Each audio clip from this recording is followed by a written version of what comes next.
नमस्कार। प्रादेशिक समाचार के साथ मैं प्रियंका। पहले मुख्य समाचार।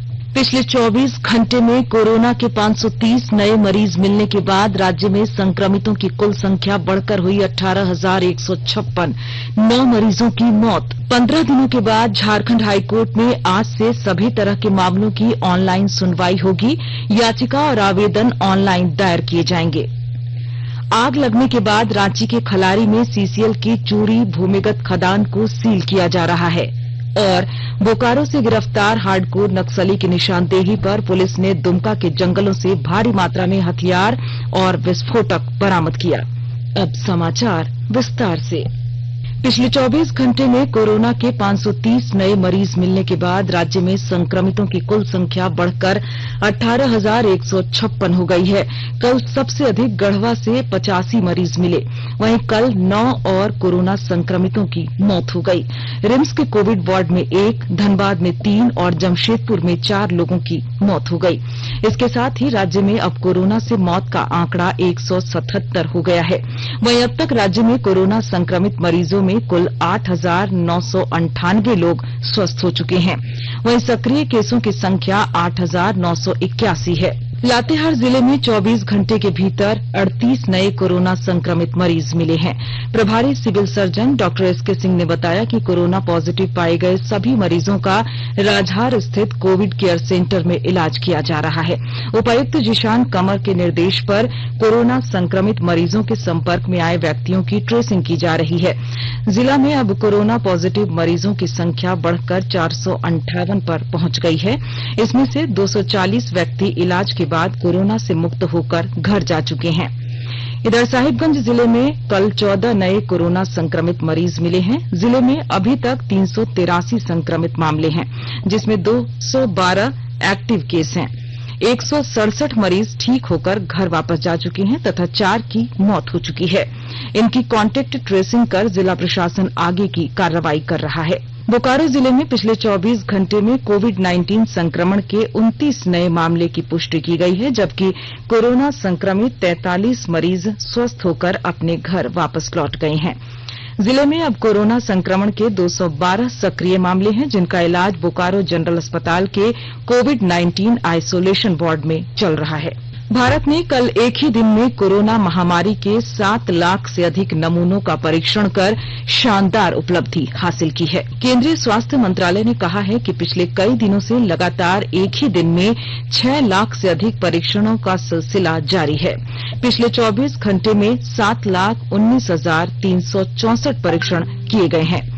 मंत्रालय ने कहा है कि राज्यों को संक्रमित व्यक्तियों का व्यापक रूप से पता लगाने, उन्हें तत्काल औरों से अलग रखने और उनके लिए कारगर उपचार की व्यवस्था करने को कहा गया है। पिछले सप्ताह कोविड-19 महामारी से अधिक मृत्यु दर वाले राज्यों के साथ कई बैठकें की गई। भारत में एक ही दिन में सबसे अधिक संख्या में स्वस्थ होने का भी नया रिकॉर्ड बना है और 53,879 रोगियों को इलाज के बाद अस्पतालों से छुट्टी मिली है। इसके साथ ही देश में अब तक बीमारी से स्वस्थ हुए लोगों की कुल संख्या बढ़कर 14,80,000 से अधिक हो गई है। यह संख्या इस समय इलाज करा रहे रोगियों की तुलना में दोगुने से अधिक है। स्वस्थ होने की दर बढ़कर 68.87% हो गई।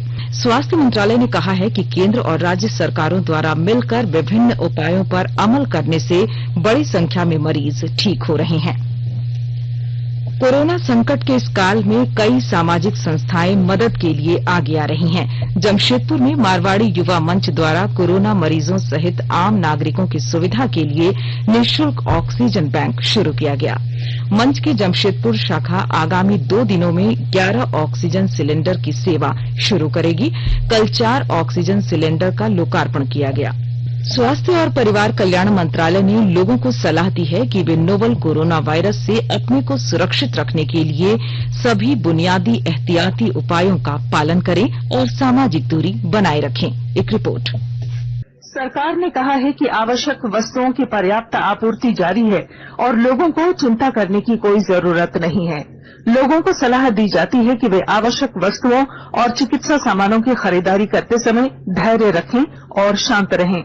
आवश्यक वस्तुओं को खरीदने के लिए बार बार बाहर निकलने से बचें। साथ ही लोगों से हाथ मिलाने और गले लगने से भी बचना चाहिए। बाजार, मेडिकल स्टोर और अस्पतालों में लोग कम से कम 1 मीटर की दूरी बनाए रखें। घर पर गैर जरूरी सामाजिक समारोह से बचा जाना चाहिए और घर पर मेहमानों को नहीं बुलाना चाहिए। लोगों को अपनी आंख, नाक और मुंह छूने से बचना चाहिए और लगातार हाथ साफ करते रहना चाहिए। हाथ को दोनों तरफ से कम 20 सेकंड तक रगड़कर धोना चाहिए। यदि कोई व्यक्ति खांसी या बुखार से पीड़ित है तो वह दूसरों के संपर्क में आने से बचे और डॉक्टर से तुरंत परामर्श ले। स्वास्थ्य मंत्रालय ने कोरोना वायरस के बारे में जानकारी के लिए एक टोल फ्री नंबर 1075 जारी किया है। इधर राज्य सरकार की ओर से भी कई दिशा निर्देश जारी किए गए हैं। इस सिलसिले में सरकार ने हेल्पलाइन नंबर 181 जारी किया है। सरकार ने कहा है कि कोरोना वायरस से संदिग्ध तौर पर संक्रमित कोई व्यक्ति पाया जाता है तो इसकी सूचना 0651 जो रांची का कोड है और टेलीफोन नंबर 2261-000 तथा 2261-002 के अलावा फैक्स नंबर 2261-856 और मोबाइल नंबर 9955837428 पर दी जा सकती है।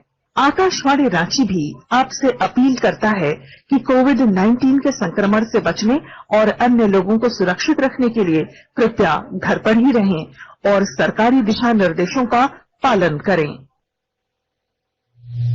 करीब 15 दिनों के बाद आज से झारखंड हाईकोर्ट में सभी तरह के मामलों की ऑनलाइन सुनवाई होगी। सभी याचिका और आवेदन ऑनलाइन ही दायर किए जाएंगे। हाईकोर्ट के कर्मचारियों और गैर न्यायिक अधिकारियों के कोरोना संक्रमित होने के बाद मामले की सीमित सुनवाई की जा रही थी। आकाशवाणी के ताजा तरीन समाचारों के लिए आप हमारी वेबसाइट newsonair.com पर लॉग ऑन कर सकती हैं। ताजा समाचार ट्विटर @AIR न्यूज अलर्ट्स और Facebook page All India Radio news पर भी उपलब्ध है। आप प्रादेशिक समाचार एकांश के Twitter account @AIR news _Ranchi और Facebook page AIR news Ranchi के अलावा YouTube channel regional news unit Ranchi पर भी हमारे बुलेटिन सुन सकते हैं। प्रादेशिक समाचार आप आकाशवाणी रांची से सुन रहे हैं। रांची के खलारी में CCL एनके एरिया की चूरी भूमिगत खदान में आग लग गई है। चूरी खदान के अंदर 57 नंबर पिलर के पास शुक्रवार से आग लगी हुई है, जिसके बाद रेस्क्यू टीम के द्वारा आग बुझाने का प्रयास किया गया था, लेकिन कल सुबह फिर आग भड़क उठी। घटना की जानकारी मिलने पर CCL डायरेक्टर टेक्निकल और DGMS के अधिकारी चूरी पहुंचे और मामले को गंभीरता को देखते हुए खदान को सील करने का आदेश दिया। गिरिडीह जिले में कल एक सड़क दुर्घटना में 3 लोगों की मौत हो गई। जिले के देवरी खिजरी पथ पर सड़क के किनारे एक पेड़ के नीचे खड़े 2 व्यक्तियों को एक तेज रफ्तार से आ रही मोटरसाइकिल सवार ने अपनी चपेट में ले लिया। दोनों व्यक्तियों को धक्का मारने के बाद अनियंत्रित मोटरसाइकिल सवार एक पेड़ से टकरा गया। घायलों को इलाज के लिए अस्पताल ले जाया गया, जहां सभी ने दम तोड़ दिया।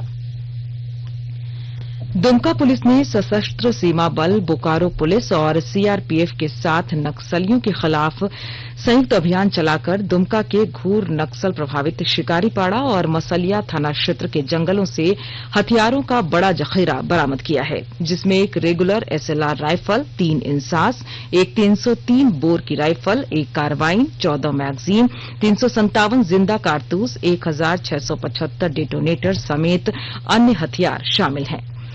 पुलिस ने हथियारों की यह बरामदगी भाकपा माओवादी नक्सली संगठन के दुर्दांत अपराधी और संगठन के संताल परगना के जोनल कमांडर नक्सली सहदेव मांझी उर्फ निशिकांत उर्फ छोटू मांझी की निशानदेही पर की है। इस हार्डकोर नक्सली को बोकारो पुलिस ने 8 अगस्त को गिरफ्तार किया था। दुमका और बोकारो के SP तथा SSB दुमका के कमांडेंट ने दुमका में संयुक्त प्रेस कॉन्फ्रेंस कर बताया कि इस नक्सली के खिलाफ बोकारो में 37 और दुमका जिले में 10 मुकदमे दर्ज हैं। हथियारों की बरामदगी में शामिल पुलिस अधिकारियों और जवानों को इस कामयाबी के लिए सम्मानित किया गया। ये छोटू मांझी उर्फ सहदेव मांझी उर्फ निशिकांत जो था, एक जोनल स्तर का नक्सली था, जो इस क्षेत्र में काफी सक्रिय था और इसके द्वारा ये हथियार जो है कि कई जगहों पर पाया गया था और इसे बात से इनकार नहीं किया जा सकता है कि इस वेपन्स का जो है कि आगे यूज होता और ये कारगर सभी वेपन्स है और गोली भी कारगर है और डेटोनेटर। तो इसका जो गिरफ्तारी देखा जा रहा है कि इसमें जो है कि आगे आने वाले समय में इस क्षेत्र में जो है शांति और कायम किया जा सकेगा और लोगों के बीच में एक जो डर है वो भी हट जाएगा। कोयला उद्योग में कमर्शियल माइनिंग के विरोध में 18 अगस्त को प्रस्तावित हड़ताल स्थगित हो गई है। संयुक्त मोर्चा ने हड़ताल स्थगित करने का निर्णय लिया है। कल संयुक्त मोर्चा की वर्चुअल बैठक में इस पर सहमति बनी। संयुक्त मोर्चा की ओर से जारी विज्ञप्ति में इसकी जानकारी दी गई। केंद्र सरकार द्वारा कमर्शियल माइनिंग के लिए कोल ब्लॉक की नीलामी अक्टूबर तक के लिए टाल दी गई है। इसे लेकर संयुक्त मोर्चा ने यह निर्णय लिया है। लोहरदगा जिला में नाशपाती की खेती की जाएगी। जिले के उग्रवाद प्रभावित पेशरार और किस्को प्रखंड क्षेत्र में नाशपाती की बागवानी के लिए सहमति बनी है। इन इलाकों में विशेषज्ञों द्वारा सर्वेक्षण भी शुरू कर दिया गया है। विस्तृत ब्यौरा दे रहे हैं हमारे लोहरदगा संवाददाता। लोहरदगा जिला में नाशपाती की खेती की जाएगी। घोर उग्रवाद प्रभावित पेशरार एवं किस्को प्रखंड क्षेत्र में नाशपाती की बागवानी के लिए सहमति बनी है। जिला स्तर पर एक टीम का गठन किया गया है जो चयनित गांवों का दौरा कर इच्छुक लाभुकों से मिलेगी। जिले के उपायुक्त दिलीप कुमार टोप्पो ने बताया कि नाशपाती की खेती के लिए लोहरदगा जिला का पेशरार एवं किस्को प्रखंड क्षेत्र की जलवायु अनुकूल है। यहाँ नाशपाती की खेती होने से लोगों के आय के स्रोत भी बढ़ेंगे। अभी यह योजना बिरसा हरित ग्राम योजना के अंतर्गत प्रारंभ की जाएगी। इसमें पौधे लगाने का खर्च सरकार द्वारा वहन किया जाएगा। 5 वर्ष में पौधे फलदार वृक्ष के रूप में तैयार हो जाएंगे। लोहरदगा जिला में 700 से 800 एकड़ भूमि में नाशपाती की खेती करने का लक्ष्य निर्धारित किया गया है। गोपी कृष्ण कुंवर, आकाशवाणी समाचार, लोहरदगा।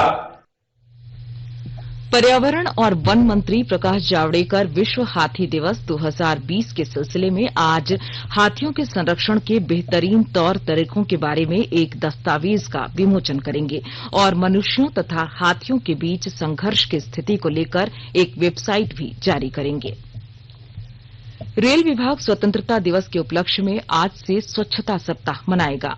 इस दौरान विशेष सफाई अभियान चलाए जाएंगे और रेल लाइनों, स्टेशनों, कार्यालयों, आवासीय बस्तियों, कार्यस्थलों और स्टेशनों के आसपास के इलाकों में विशेष ध्यान दिया जाएगा।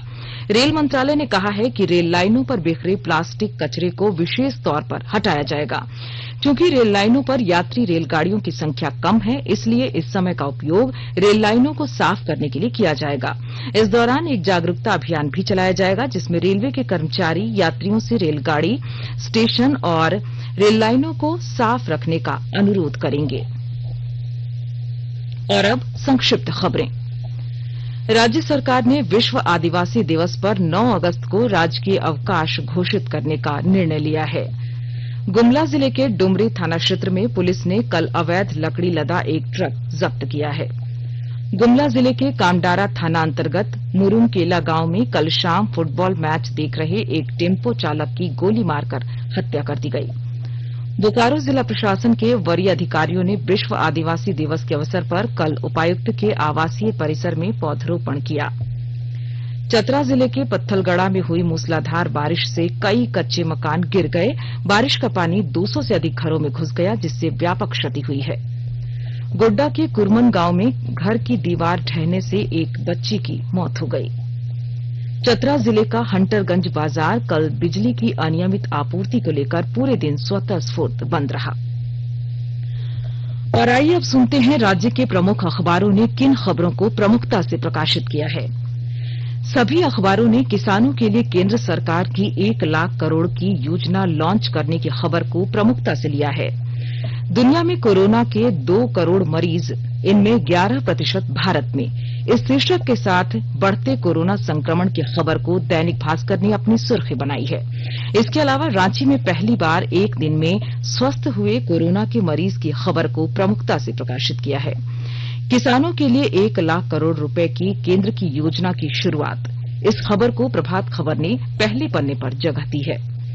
दैनिक हिंदुस्तान में रक्षा सामान बाहर से नहीं आएंगे, इस शीर्षक के साथ आत्मनिर्भर भारत अभियान के तहत सैन्य उत्पादन बढ़ाने के लिए 100 रक्षा उपकरणों के आयात पर रोक लगाने की खबर को अपनी पहली सुर्खी बनाई है। इसके साथ ही कोयला कर्मियों की 18 अगस्त को प्रस्तावित हड़ताल स्थगित होने की खबर को भी पहले पन्ने पर जगह दी है। दैनिक जागरण ने देश में ही होगा मिसाइल से लेकर रडार तक का निर्माण, इस शीर्षक के साथ सैन्य उपकरणों के आयात पर रोक की खबर को प्रमुखता से प्रकाशित किया है। अंग्रेजी दैनिक द टाइम्स ऑफ इंडिया ने देवघर जिले में सेप्टिक टैंक में दम घुटने से 6 लोगों की मौत की खबर को पहले पन्ने पर जगह दी है और अंग्रेजी दैनिक हिंदुस्तान टाइम्स ने मेक इन इंडिया शीर्षक के साथ 101 सैन्य उपकरणों के आयात पर रोक की खबर को प्रमुखता से प्रकाशित किया है। अंत में मुख्य समाचार एक बार फिर। पिछले 24 घंटे में कोरोना के 530 नए मरीज मिलने के बाद राज्य में संक्रमितों की कुल संख्या बढ़कर हुई 18,156, 9 मरीजों की मौत। 15 दिनों के बाद झारखंड हाईकोर्ट में आज से सभी तरह के मामलों की ऑनलाइन सुनवाई होगी। याचिका और आवेदन ऑनलाइन दायर किए जाएंगे। आग लगने के बाद रांची के खलारी में सीसीएल की चोरी भूमिगत खदान को सील किया जा रहा है और बोकारो से गिरफ्तार हार्डकोर नक्सली की निशानदेही पर पुलिस ने दुमका के जंगलों से भारी मात्रा में हथियार और विस्फोटक बरामद किया। इसके साथ ही आकाशवाणी रांची से प्रादेशिक समाचार का ये बुलेटिन समाप्त हुआ। नमस्कार।